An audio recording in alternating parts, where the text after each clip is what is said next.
Most of our children growing up will never know what film is. Film is almost like it's gotten away from a noun to more of a movement. Eventually, and I don't remember exactly when this happened, but we sort of became a hybrid between physical media and digital media, and most of the things we do nowadays are digital media. My students, for the most part, when I ask, well, who's actually held a newspaper in the last week, very few hands come up for that. Doing away with physical media entirely is not the protocol.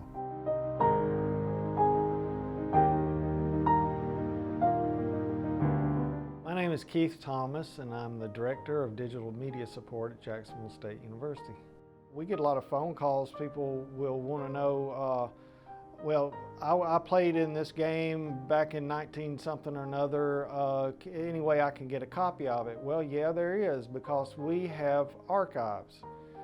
And we have rows and rows of archives in this room dating back to the late 80s. So that's important when it gets to be a historical thing where the university says, well, we want to honor whoever. Do you have footage of them? Do you have them when this happened and whatever? And so it's nice to be able to go into the archives. Everything is cataloged, so we know exactly where to go and where to pull it from. And it's saved us in a lot of situations. During COVID-19, we haven't really been printing physical versions of the Chanticleer, and largely because we don't have a lot of students on campus, and we've really missed having that. They've done a really good job, the students who work there, with putting their material online so that we still have a good readership, which is great. But still, when people can just walk by and just pick up a front page, and they may read one story because that's what catches their attention, but then there may be a story below that or next to it that they hadn't even thought about, something that might spark their interest. That's the great thing about having a physical medium, is kind of the serendipity. You find something there that you weren't expecting. In terms of what we hear, you know, we feed off of the emotion of sound. And if an album has that richness that says, hey, I'm listening to vinyl, and I can feel the artist's voice, there is a certain warmthness that comes through. When it's digitally transformed to fit the needs of the new medium, then maybe it doesn't have that pure sound. And I know what it sounds like, but now maybe the newer so-called generation does not.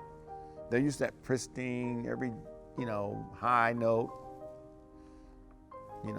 coming out. But I love my albums. I love the sound, but at the same time, you can reproduce sound. You can reproduce sound to have a better quality. Nothing wrong with that. Did you ever make a mixtape for anybody? I certainly did. We had the Anniston Star, before I worked there, we had something called the Lou Reed Party, named for the Lou Reed, singer of the Velvet Underground, had a solo career. And yes, I would find songs that I liked, and I would put them onto. We didn't call it a mixtape. That phrase had not come into existence yet.